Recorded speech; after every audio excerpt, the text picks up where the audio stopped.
And we should be live right about now. And check the live screen on the YouTubes to see, am I really live or am I okay, that was almost funny, not quite, but that's okay because that's what it is, right?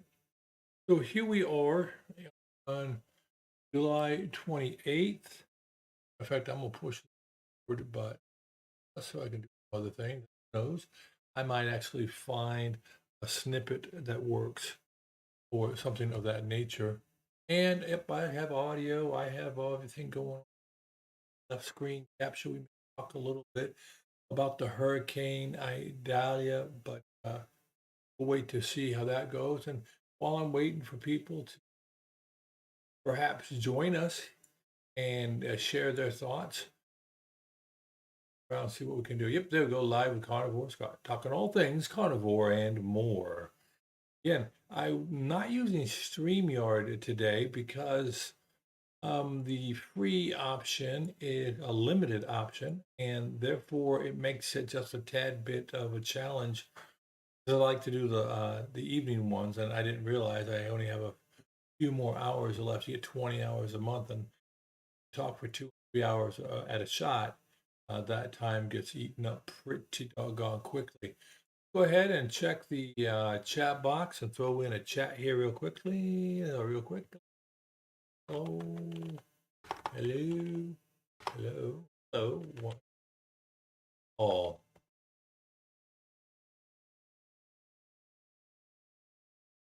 I'll put that, and yep, there it is. It came across the screen, on a table, and yeah. So again, welcome to this freestyle, freewheeling way of communicating with everybody. I'm just trying to give an opportunity today, in particular, to our friends who live in other places. And let me check, make sure that I have a little bit of it that you're picking. Well, let's go here and go here. Yep, I've got me loud and clear, almost too loud and too clear, to be sure. All right. So, things on our minds and things that we spoke of last night. I did a, not we, well, we did, a few of us. We were talking about various topics, and a topic that I broached that seemed to elicit a lot of response. Pardon me, my piles of trash are beginning to, no, not trash, are beginning to fall over. I have the Great Leaning Tower of Pisa right there, and it's no pleaser in me. And I have the door open today. Well, I guess I should say the door is open today as I am batching it right now. I'm lucky that I'm not batching it permanently because of my rapier wit and the insensitive nature of things I say at times. I'm sure we've all been there before.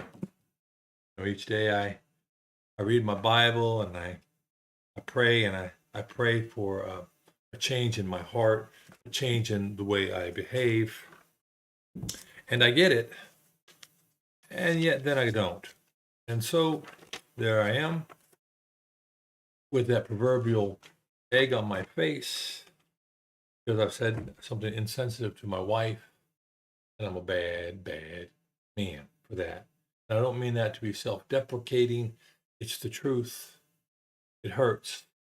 But until we admit it, we're going to be woefully inadequate in recovering from the issues, whatever it may be for each of us. Again, yesterday in discussing various topics, I decided to explore the how do I say this? The construct of failure. I would argue that many of us in the carnivore way of life have failed, and we have failed many times. And in our failing, we we discover hopefully more about ourselves. And yeah, that's really the issue. If I mean, if you ask me, because we we just end up we end up rehashing things again and again. I don't know why. I don't know why I have to stub my toes so many times to realize that the corner of the bed hasn't moved, hasn't been rearranged. The kitchen cabinets haven't moved.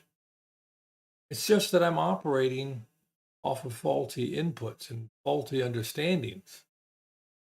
If my first thought was to let my eyes adjust in the middle of the night when I wake up, if my first thought was to allow my eyes to adapt to all the little LED lights that are around the house, the little things that are running,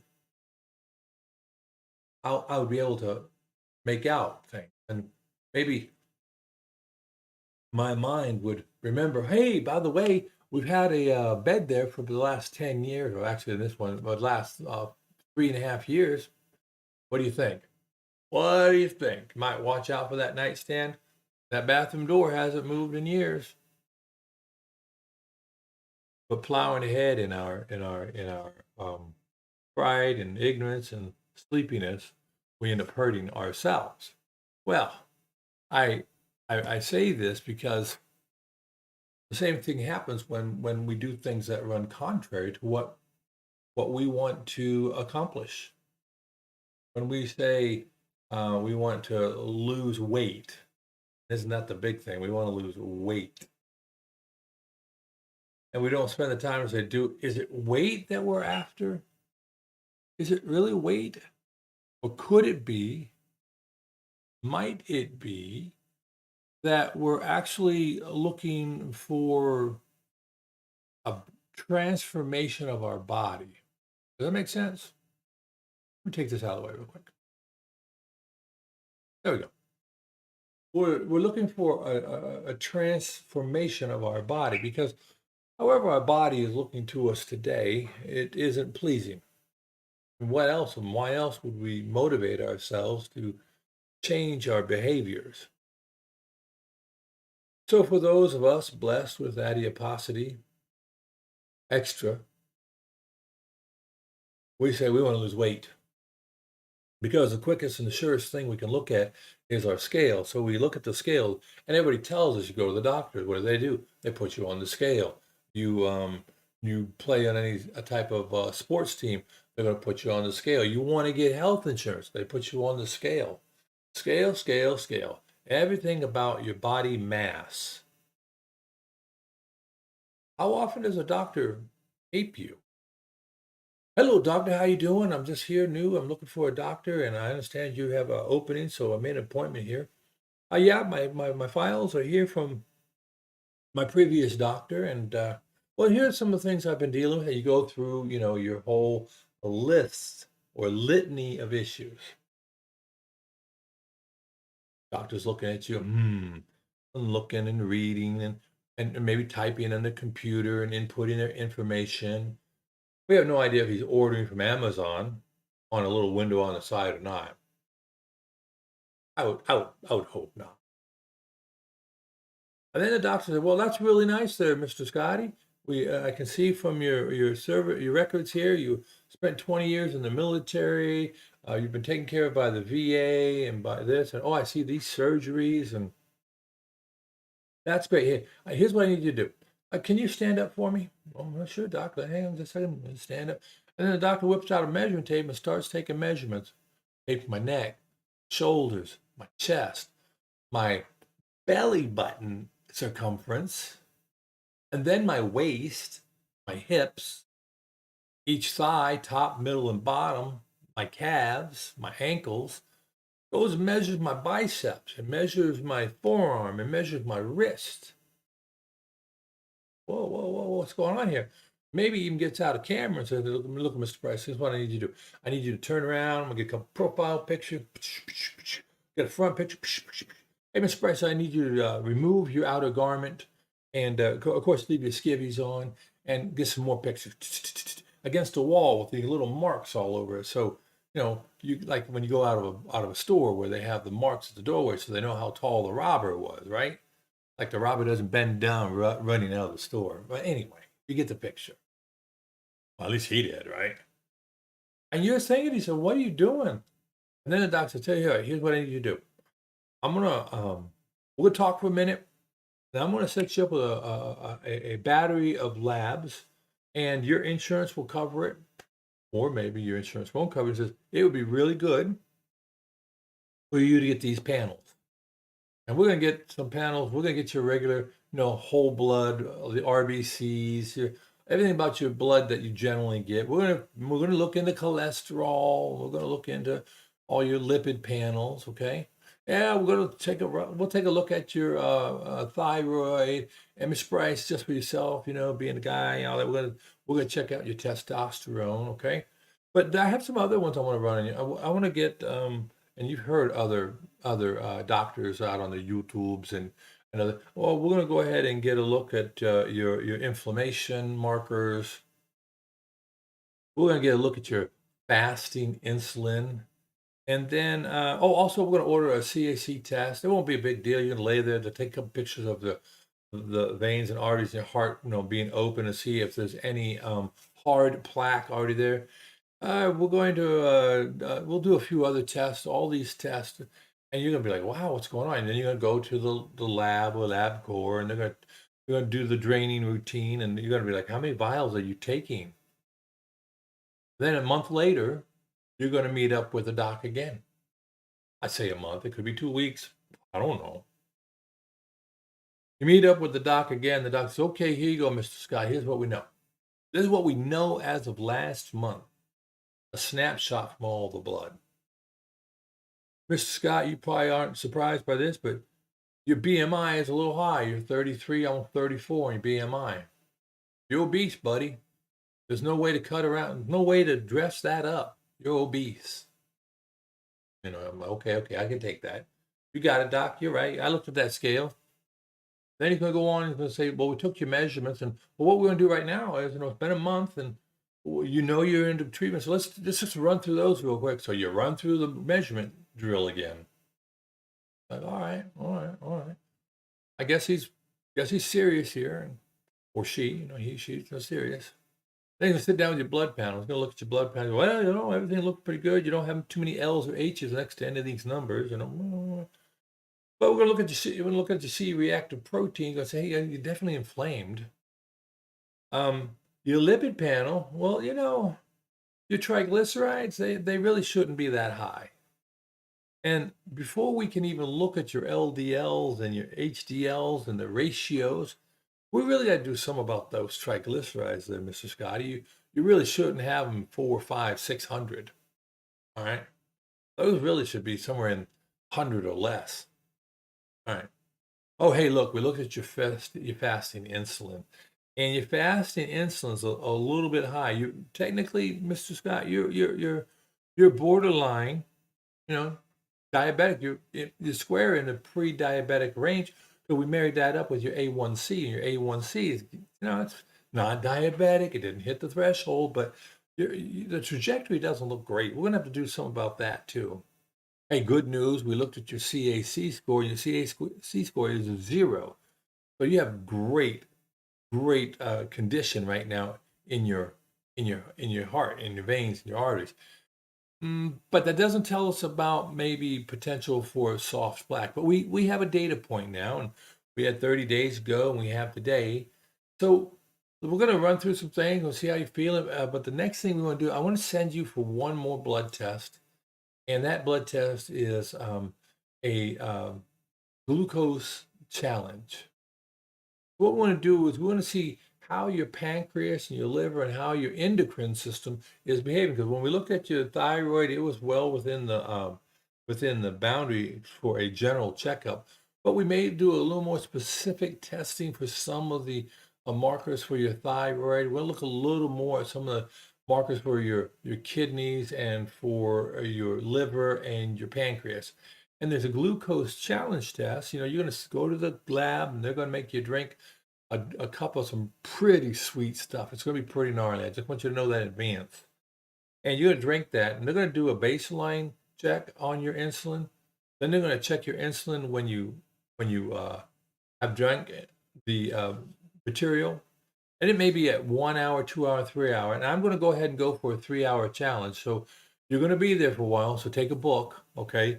But this is going to really be like the gold standard. We're going to really understand what happens that you eat something and it's sweet, and whether it's potatoes, rice, it's sugar to your body. You know that.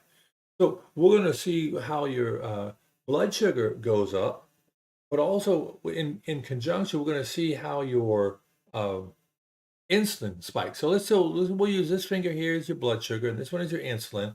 And as they go up together, right, with the insulin that's a little behind the curve, eventually there'll be enough insulin, and then your blood sugar will drop, and then your insulin should drop with it because it's done its job. It's removed the sugar from your blood because that sugar is just so toxic.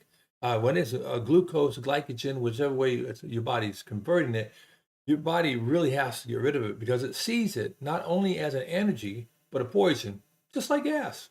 If gas is an energy, diesel is an energy, but you have to put the right fuel in the right vehicles, right? So we're going to watch and see that those two match each other. One of the challenges we've found over time is your blood sugar gets taken down, but your insulin stays up. Well, insulin is a powerful, powerful hormone. Has a lot of things it's used for in the body, not just removing sugar. But your body has a pattern that it wants to, see insulin being used in. So by watching your pattern, we're going to be able to tell. So yes, your blood sugar went up, your blood sugar went down, but for some reason, your insulin is elevated, staying elevated. So I want you to keep a food diary for me, Mr. Scott. I want you to take out your phone and figure out your own code words, but how often are you putting anything in your mouth other than water? Are you running by the front desk where they have the candy bowl and grabbing a couple Hershey chocolate kisses or a breath mint? Are you having some of your coffee and your coffee's coming with creams and sugars and flavorings like that? Like that double mocha latte, frappuccino, whatever that is, right? Um, we want to know how often you're putting something into your mouth other than water. Because each time you do that, your body senses it, your chemistry set in your stomach says, hey, got some more stuff. We got to figure out what we're going to do. Oh, it has carbohydrates. We know what to do there. If it's a sugar like maltose, it starts right away as soon as the sugar touches your gums, because maltose is able to be absorbed there. It translates into a glucose glycogen type sugar real quick in the body. Then of course, are the tough ones like fructose, which is sucrose and fructose mixed together, right? And so when you eat your fruit, but that fiber, if you eat it in a whole apple, that fiber is going to slow down the uptake. The body has to work through it. Are you drinking soda, Mr. Price? Are you drinking anything like that? And of course, you gotta. Well, you don't got it, but you should tell your doctor. Well, yeah, I have a soda like around 10 o'clock, and maybe have a donut, a cup of coffee. Then I eat lunch at 12, and then at 2 o'clock, I go ahead and have my proverbial candy bar. And then on the way home from work, I munch on a bag of chips, pretzels, maybe a piece of chocolate, before I get home with the kids, mama, and all those things. Of course, mama made a beautiful dinner, and we sit down, we have dinner. It's a square meal, we have our meat and potatoes and our vegetables, big glass of milk. Then, of course, right about 7 o'clock, we like to sit down with the kids, 7, 8 o'clock, have some popcorn, maybe watch a little TV, maybe have a bowl of ice cream, something, a little something. Then right before bed, I have a glass of milk to take my aspirin with or take my Tylenol with because I don't want to have that on my stomach. The doctor says, well, okay, we want to chronicle that. Because, Mr. Price, what's happening there, Mr. Scotty, is every time you eat, you're spiking your insulin. And you're doing it so many times throughout the day, your insulin spikes are starting to look like a cardiac an echocardiogram. Boom, ba boom, ba boom, ba boom. And every time you do it, that insulin that was secreted, I guess I should do this hand, the insulin that was secreted to deal with the sugar, it getting bumped up and bumped up and bumped up. And pretty soon that insulin line is way high. And in and of itself, it's not a bad thing. Yet, insulin has other things it's doing, and when it's too high and it's there for too long, it becomes an inflammatory condition in your body. So what we want to do is you're going to chronicle your food, and now I'll see you. I'll see you in 2 months, and we're gonna and we'll go over your glycemic challenge. And if I see anything concerning, I'll go ahead and I'll let you know. All right. All right. You take care, Mr. Price. Love to see you. Bye bye. Go ahead and pay on the way out until you leave. And you're gone. Hello, everybody. Welcome to the House of Scotty P here, just chitty-chatting about this hypothetical situation we might have at the doctor. And then as you leave your doctor, you realize, you know what? My doctor hasn't said a single thing about my weight. All my doctor does is keep looking at blood and measuring me. Huh. So now you say, well, doctor did tell me that my insulin's a little high and I got these other things. So now you'll be the good little deputy dog. You'll salute Dudley Do-Right. You'll salute, and then you'll move on. And in your moving on, what ends up happening is you start to pay attention a little bit. That first couple of weeks, you're all about it. You're like Rocky, down, down, down, down, down, down, right? And you go maybe to a gym, or you go walking in the evening time, and maybe you cut down that popcorn, and that's great. That's awesome. Go do your glucose challenge, and they run you're there for like almost 4 hours. You drink the nasty sweet stuff, and then you are, you go and you leave. And then three weeks later, you get a call from your doctor's office. Yeah, hey, Mr. Scotty, Dr. Joe, he took a look at things, and he'd like to know if you'd be available for an appointment next week. Do you have something in the next 2 weeks that we can get together? Of course, you're thinking, wow, whoa, whoa, whoa, whoa, whoa, whoa. What in the Sam Hill is going on here? Why does the doctor want to see me? You're now at 3 months under the care of this physician. You're like, yeah, doctor wants to see me. I'm going to go ahead. So you make the appointments 2 weeks later. You go into the doctor's office, and it's like, hey, doc, how's it going? What's going on? Doc's like, hey, look, Scotty, we did that glucose challenge, and it really does look like for some reason your insulin is staying elevated. It's not going down.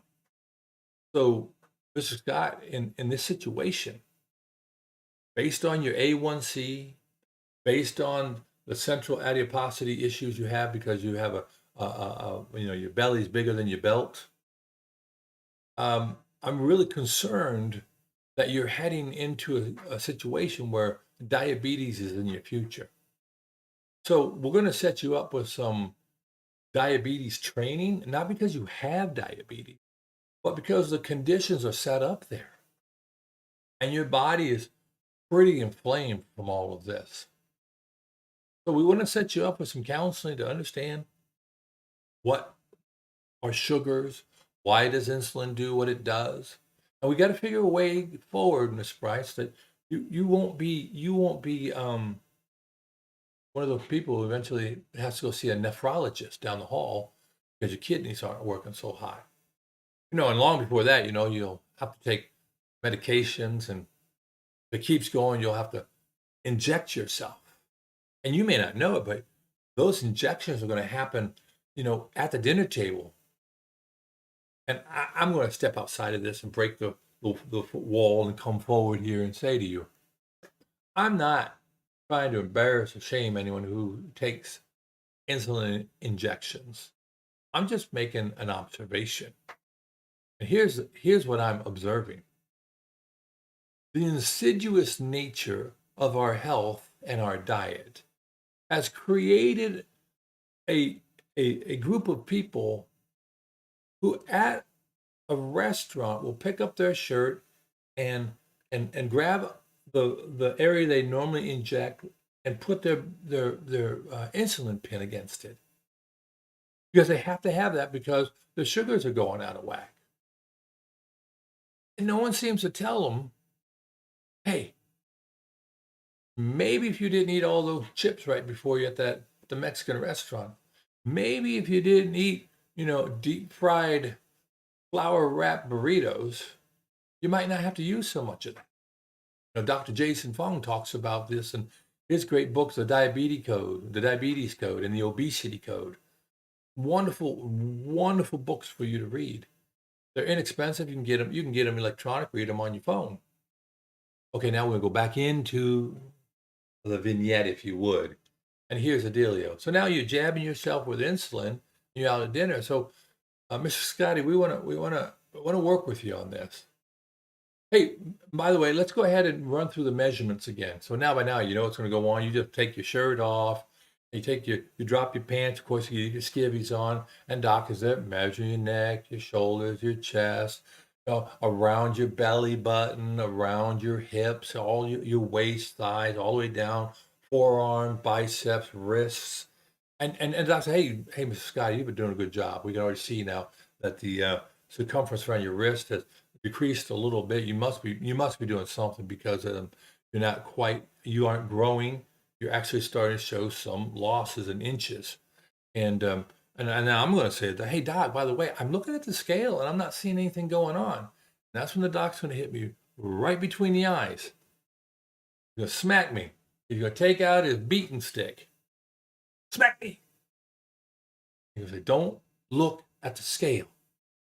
It's how you feel, how your clothes fit that we're going to be concerned right now. The scale is not a leading, but it's a trailing indicator. And I'm going to go, whoa, whoa, whoa, whoa, whoa, whoa. Why are you using financial terms here? And the doc's going to tell me, because this is the most expensive mistake you're ever going to make if you don't take care of this issue with your insulin. It's going to cost you dearly. It's going to cost you your treasure. It's going to cost you your relationships. And it is going to cost you your life. And it will be paid in full. Stop looking at what your trailing indicators are and look at what matters. Look at your clothes. Let's measure what shows a change in your body the fastest. So we're gonna check your blood every 3 months now for the next year. We're going to check out for these indicators. You're going to get some counseling to understand. Mr. Scott, do you understand all the things that constitute a potential sugar source in your diet? I go, oh yeah, I know it all, man. I know everything. I know it all. I've been to all those classes. When I was in the military on the Fat Boy program, yeah, I know. They said eat all your vegetables and watch out for the donuts and the soda. I'm good. I'm not doing the donuts and the soda. Well, that's good, Mr. Scott, but how about, are you eating corn? Sweet corns in, you've been eating the corn? You know that that'd turn the sugar out as fast, if not faster, than table sugar? Mr. Scott, do you know that table sugar is actually two forms of sugar bound together? Yeah. Well, you need to learn the 5 different types of sugar. You got to learn how they go in your body and what your body's doing with them. And you know what, Mr. Scott, we're going to do another thing for you. We've got a dietitian who's really on top of their game, and they're going to talk to you more about lipids, and so you'll understand what a LDL, a low density lipoprotein, and HDL is, and what the small particle are, and what constitutes and the entirety of an LDL, not just the LDL. I mean, Mr. Scott, you don't want to be referred to as just a guy or just a former or retired military guy. There's so much more to you. We need to know more about you. We need to know more about inside you, right? So you need to learn more about these constituents within your bloodstream. And Mr. Scott, it would serve you well. You'll get a little anatomy and physiology, so you understand what it is your pancreas is doing in those beta islet cells that make the insulin, and how prolonged elevated production will cause that to be less efficient. And then one day, when you use it all up, you'll be dependent on insulin shots. Mr. Scott, we want you to learn about what lymph is and how fats get brought into your body and what happens, because there's been this really horrible lie foisted on people to say that all fats are bad. No, some fats are bad. Trans fats are bad. Too much omega-6 and no omega-3, that's bad. But the fat that naturally comes with a proper human diet, those are not the things that are causing you your problems right now. And we'll follow those and we'll keep an eye on those and we'll make sure that something that's unique to you isn't going to change. But for sure there, Mr. Scott, we are not going to just chase numbers on the scale. No, we are going to document, document, document. And critical part of that will be your food journal. So I look forward to seeing you in about 3 months. We'll run through this again. And if you have any questions, feel free to drop a call or email. We have that internet portal thing. I know that's kind of like black magic, but if you want to go in there and you want to drop a question, we'll try to get back to you as quick as we can. Now, our clinic is growing a little bit. Sometimes we're a little behind, but we'll catch up to you and try to get you an answer or find a resource for you to give you the answers that you're looking for. But by all means, make sure you set up an appointment with our dietitian and for those classes so you get a better understanding. And that way, you'll be more in charge of your health care, because I can only look at things after you've brought them to me. I can't be there in the kitchen with you. I can't be there at the restaurant with you. Okay, so I'm really kind of like a trailing indicator too. You are the leading indicator for everything in your life, and uh, if you take care of this and you really work on it, I really believe that you can get this insulin thing under control before you become diabetic and even get out of the pre-diabetic zone. And that will really, really be an investment for you for life and for your family. Okay, we'll see you later, Mr. Scott. Thank you very much. And you walk out of that office and you are like, what just happened to me? See, what happened was you had a provider that was more concerned about the patient than the profit. Now, not all doctors are only profit, and I know that. I know a good number of doctors, great people. And we have doctors here in our carnivore community, fantastic people. But how do you think it feels for a provider to talk to their patients time and time again, year after year, watching them get worse and watching their health decline more and more because they don't take charge of their lives, that they're spectators in life? They go on, they continue to eat things that are horrible for them, that are detrimental for them. It's got to break their hearts. I brought the chat box back here just in case anybody drops in, wants to drop a line, has a question, wants to interject. But, you know, I I feel for those providers. I was very blessed to have a period of time where I worked in a military facility, and I was a data guy. I was a data quality manager. And my job was to look at the business case, look at the operations, and to find trends in processes and see where we could change things. Because being in a military hospital, that's not a profit center. There's not a profit center anywhere in the military medical facility. Rather, it's all cost centers. And you get a budget. So within your budget, you're hiring people, you're paying for your facility, you're doing all sorts of things for your patient population.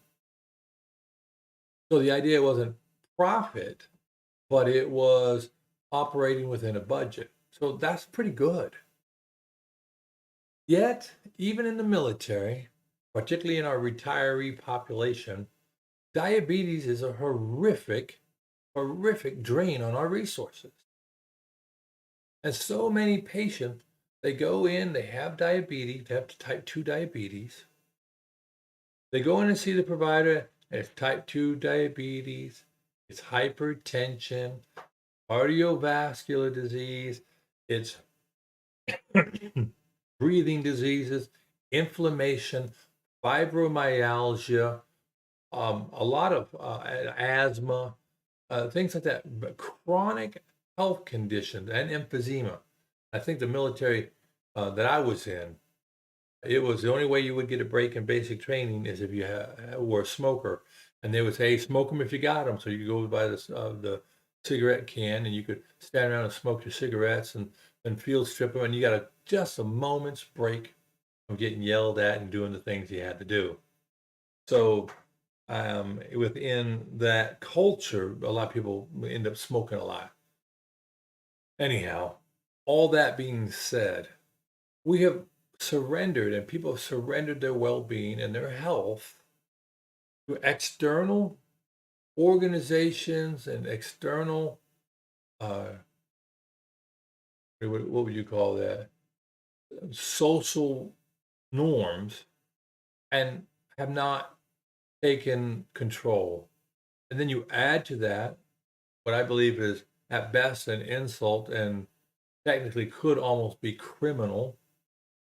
And I'm not a guy to banter that word around, but we have a situation where people are designing food to be the most palatable for you. That plausible deniability. We're just making food palatable. No, they're making food addictive.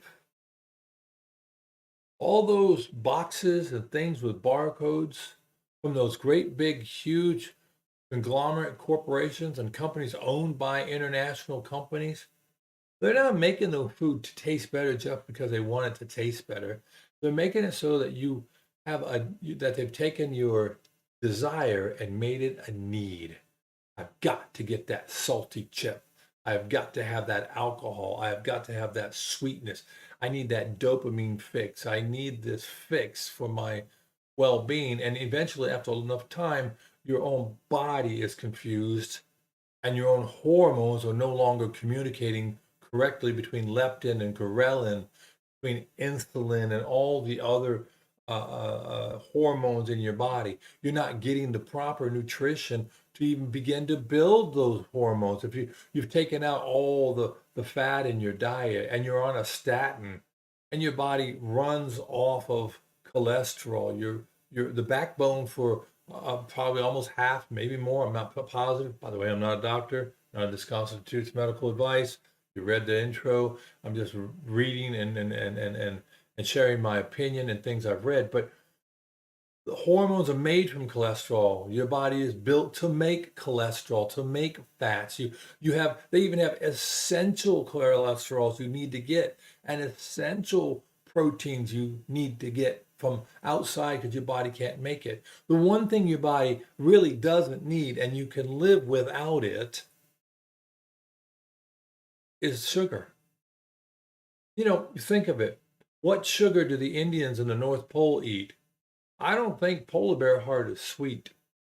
It has a sensible toxic amount of vitamin A. I don't think seals are sweet. Fish isn't sweet. And none of them go shopping at the local grocery market, particularly, 60, 70, 100 years ago. None of them went shopping at the local market to go ahead and get themselves a big head of broccoli, some Brussels sprouts, and, all that. Yet they didn't have scurvy. Ask those questions. Ponder and wonder why.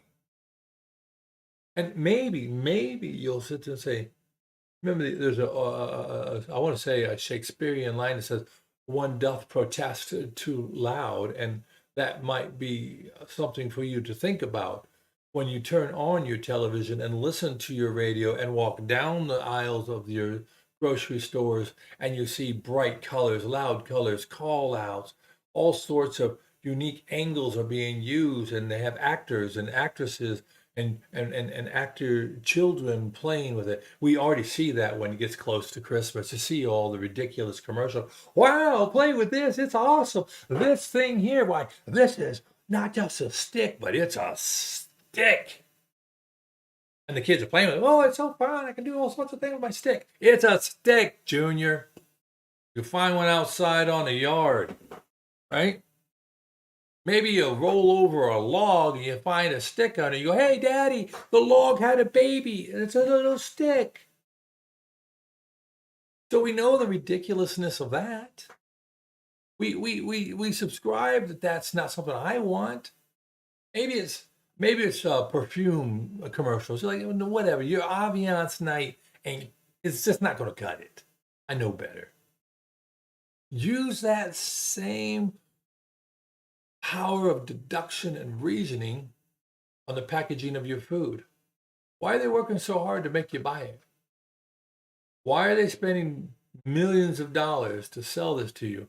Why, when you watch the Super Bowl, are they spending millions of dollars for a 30-second segment? It's their profit, it's their job, and you're the target. They want you addicted to their product. They want that brand loyalty. Go ask the Budweiser people about that, right? Brand loyalty. So when you get to your home and you look at all this stuff and you realize, is this really healthy? A lot of us in the carnivore community will tell you the standard American diet is not healthy for you. It may have had genuine and authentic compassion at the root of it at one point in time, but that's not so right now. I don't think there's any way that you could say that. How can it be healthy for you to eat a lot of the things? Just look at the medicines. I mean, it is sad and it is hilarious that you would be watching TV and here comes a commercial that says, take this something wonderful, motherhood and apple pie. Take this thing and take this medicine and continue to lead the life you want. Don't worry about your blood sugar. Don't worry that it will cause blindness or it could cause heart failure or you could die or have shock or anal leakage or whatever else. No, go ahead. Take this medication. No worries. You can live the way you want to. Just take our pill. It's crazy. It's absolutely out of control. If you want to surrender your control to that, right? Instead of taking command and control and being careful about what you put in your body, working with your medical community to give them the best information, doing some things on your own, keeping that food journal, see how many times you're eating, see what you're eating. Remember that what brought you here won't get you there. That's a great title of a great book from a business coach. And when I remember his name, because I wanted it right now, and I'm not gonna get it, but I'm gonna get it. What got you here won't get you there. It's this whole idea of, so you start out at this point here, maybe at 325, 425 pounds, and so you've started to modify your diet, and you're not eating all those sugars, you're not eating a lot of snacks. Maybe you're eating a more carnivorous way, or a ketogenic way. But first thing you did, you got rid of the junk, right? So now 6 months later, you're better. You lost 40, 50 pounds.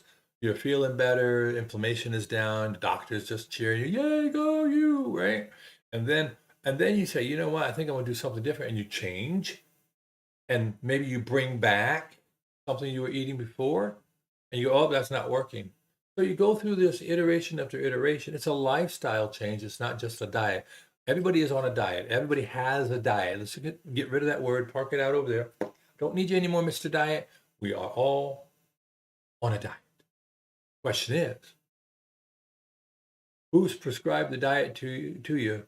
Whose advice is it? Has it worked in the past? I mean, what is the definition of insanity? But doing the same things, expecting different results, right? Okay. But what you're doing today for the last 6 months or year and a half, it has gotten you to this point. You may need to make a change if you want to go further in your journey, if you want to change your body composition some more. And maybe the things you were doing before, you can put some back in, or maybe you can't. No one would ever go up to a person who is an alcoholic and who is currently not drinking and offer them a beer.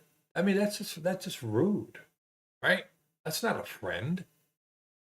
So a person who's a type 2 diabetic who's finally getting control of their life, and maybe we shouldn't be looking for ways to make sweet alternative snacks.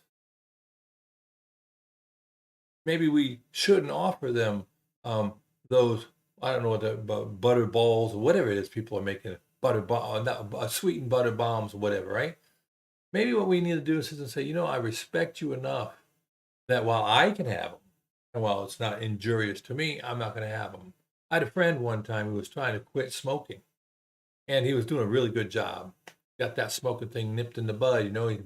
He's about 8 days into not smoking. So basically, from one weekend, and now we're into the next weekend. Now we were all at the little German pub playing pool, drinking beer, and carrying on. Of course, there's people smoking everywhere. This was back in the 80s, a whole other century ago. You got to go read about it in the history books. So we're all there, and a couple guys in my own unit were like, "Come on, man, don't you know you want one? You know you want one, right?" And as the alcohol continued to flow, his resolve cratered, and he started smoking again. And he smoked again for almost 18 more years. Those are not your friends. Your friends don't offer you alcohol when you're an alcoholic. Your friends don't offer you a cigarette when you're hooked on cigarettes. And your friends don't offer you sweet things, even well-intentioned, well-engineered, non-quote unquote sugar item. Because the sugar thing, that's my problem. Sweetness is my kryptonite. And sweetness will ruin me every single. Don't offer me something sweet, no calorie. It'd take me off my game. That's my problem. Working on it. Be my friend. Help me. Don't offer me that. So anyway, that was just my thought there, and I wanted to talk about that in relationship and in under the umbrella of what we talked about last night about my thoughts on failing. Because failing, even though I don't like to call it that, maybe setbacks, when we use that word, setbacks are a trailing indicator, not a leading one. Think about that in financial terms. Let's not look at what happened. Oh, came up, there was an accident. Yep, look at that. Look at that. Looks like someone went over the median and hit that other car. Yep, there was an accident. Let's go back a little bit in there. Let's devolve what we know and see if there's opportunities to make changes so that the next time that turnoff comes down, you sort of say, I'm not going to miss the turnoff this time. I know the turnoff. When I drove home, I was up near Cincinnati this weekend. Had a great time with my family. Right? We went out rafting. Another great analogy. But I'm driving home on the 65. I know where my exit is off of 65. I've memorized that. I know the number of it. And I've learned the hills and the turns and the way it just comes on me quickly. It says 2 miles, 2 miles. Those 2 miles are they are perceived as a long 2 miles. And next thing you know, there's the exit. You gotta go. What do? I've learned to recognize the telltale signs so that I don't zoom past it, have to drive down to the next exit and then drive across. And I can do both. It's not the preferred way. Well, it's the same thing when we fall down. A good friend and follower out there, Carnivore Kip. He had a setback. He analyzed it. He went all the way back, some of that root cause analysis, if you would. And he found the leading things that were basically artificially sweetened carbonated beverages that wore him down, where I finally just said, I'm doing this. And he enjoyed all the things that made him ill and made him overweight and that got in the way of his goals. Now he knows it, back up on the horse, dusts it off, and off he's riding again. You aren't defined by the times you fall down. You're defined by the times you get up, right? So I think that's what we, as a group of people, someone who might be watching this and going, why is this guy hollering and screaming and all animated? Because it matters. Our lack of control may be a result of a discipline issue. It could be a knowledge-based issue or ignorance. Because ignorance is curable. That stupidity thing that hurts. But ignorance, your most expensive asset, that's curable. That's what we're all about here, is sharing a wealth of experienced knowledge. Someone might call that wisdom. We're here to help people, to lift them up, to come alongside them, to give them examples. Maybe you'll respond to something that another person says. Maybe you'll respond to what I say. But we have to have that responsibility quotient there. And when you take charge of it and you spend the time to learn about it, just like any passion you may have, maybe you're a guitarist, right? So you find this guitar, you learn all the parts of it, you get the little doohickeys, and you practice, and then one day you can play a song and you can entertain people, right? It's the same thing and same principle happens with our health. We are charged to learn. We are better off if we practice. And sometimes you have to stop playing because your fingers hurt. Maybe you need to use a different position. Maybe your ergonomics are off. The same thing with what you eat and how you feel and the exercise you do or don't do. Sometimes you have to do that instinctive training. Robert Bubba Baker talks about it. A lot of people talk about it, about how you have to listen what your body's telling you. And just because you get a pain receptor that fires off, or something, just because maybe it's required that you rest, doesn't mean you've given up. Keep your journal. Keep all the information you can. Take your measurements. Be your own doctor's office. Get your old blood tests. Start putting them into spreadsheets. So that way, when you do get down and you look at the blue ball that's right there, you go, I got the exercise ball, but I haven't done it. You'll see that because maybe your waist isn't shrinking, because if you did work on the floor and you did work on the blue ball, you'd strengthen those transverse obliques. Your six-pack, the rectus abdominis muscles, everybody wants to have a six-pack. Well, we all have a six-pack. It's unfortunate that the pony keg is covering it. The pony keg of adipose tissue and visceral tissue. So you take the measurements and you realize, hey, I haven't been doing things to activate those muscles and I'm not using them. Your tape measure won't lie to you. Now, you may pull it tight just to get what you want, but that tape measure shouldn't lie to you. The scale will tell you something that may not be accurate. Maybe you're trying to lose those last 5-6 pounds, right, Shelly 365? Maybe you're trying to lose those pounds. And what you haven't realized over the 2.5 years of your battle and your overcoming and your winning in all your success, your bone mass has increased. The tendons that hold the muscles to your bones, they have thickened. The ligaments are stronger. The vein walls have thickened to handle the pressure, the coursing blood as you exercise, right? All these things have happened. Your muscles have revolumized. Maybe some of your glands have revolumized. So those last 5 or 6 pounds may not mean a hill of beans, all right? Matter of fact, don't eat the beans. But they may not amount to anything. But you went from a size 18 or 22 down to a size 6. That size 6, oh my gosh. Size 16, oh my. That's your victory, your non-scale victory.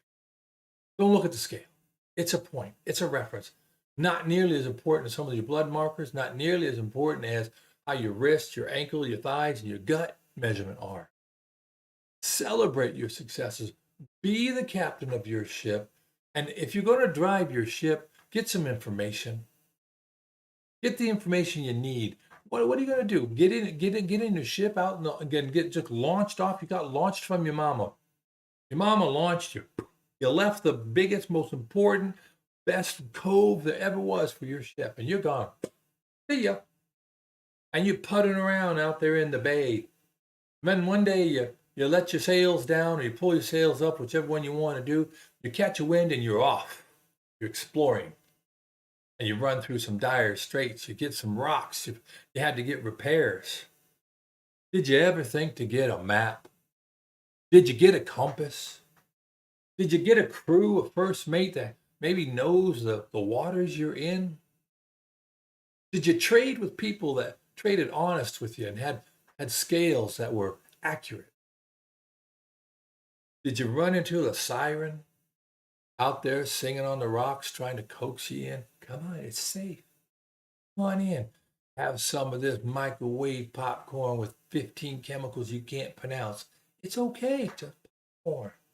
Hey, put some of this popcorn covering on the popcorn because you want to have that little person out on the end screaming at you. Get my little caramel flavored popcorn cover. That's okay. You got the other one in the back. He just laughed the whole time. He said, "Get your coffee, coffee. We got it. You want it. Coffee with 15 flavorings." Right?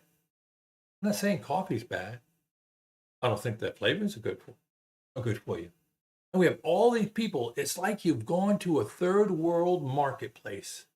Like you're in downtown Haiti in Port-au-Prince or Gonaives. And everybody's trying to sell you the eggplant, the shoes, and whatever part of a goat they just cut off, right? And beads and blankets and all the things. And everybody's hollering at you, You're in the deepest, darkest streets of Bangladesh, or you pick the city, and they're all saying, "Hey, come get it. We got it. You want it." Do you really want it? Did you bring your guard with you? Did you study? Do you know the language? You'd hate to go to a place and not know the language, wouldn't you? You couldn't ein bisschen Deutsch sprechen. So if you go to Germany, speak some German, learn how to say hello, hi, thank you. You'll do that. You go to Mexico or you go to Israel, wherever you go, you'll learn to say, you go to China, go ni hao. You're going to say something a little nice to somebody, right? Well, we need to learn that language too. You're in a problem, you got relationships that you're dealing with. And so you read a book, The 5 Love Languages. You learn those language. You want to play games, so you learn the language of gaming and you know how to get around in gaming. You know how to do Twitch. You want to be a YouTube influencer, so you learn about YouTube and microphones and accessories. Spend that type of energy learning about diet and the human anatomy.